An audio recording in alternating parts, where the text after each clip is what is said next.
এমন ঝরঝরে পোলাও বানাতে চান? তো চলুন রেসিপিটা দেখে আসি।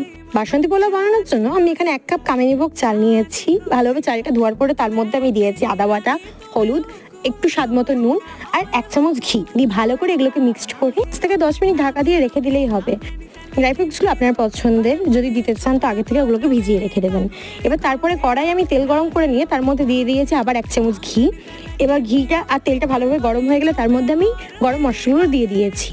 গরম মশলাগুলো হালকা ভাজার পরে আমি যে চালটাকে মাখিয়ে রেখেছিলাম সেটাকে দিয়ে দিয়েছি। চালটা খানিকক্ষণ ভাজার পরে তার মধ্যে আমি কিশমিশগুলো দিয়ে দিলাম। আমার চাল আর কিশমিশটা ভালো করে ভাজা হয়ে গেলে এবার আমি জল অ্যাড করব।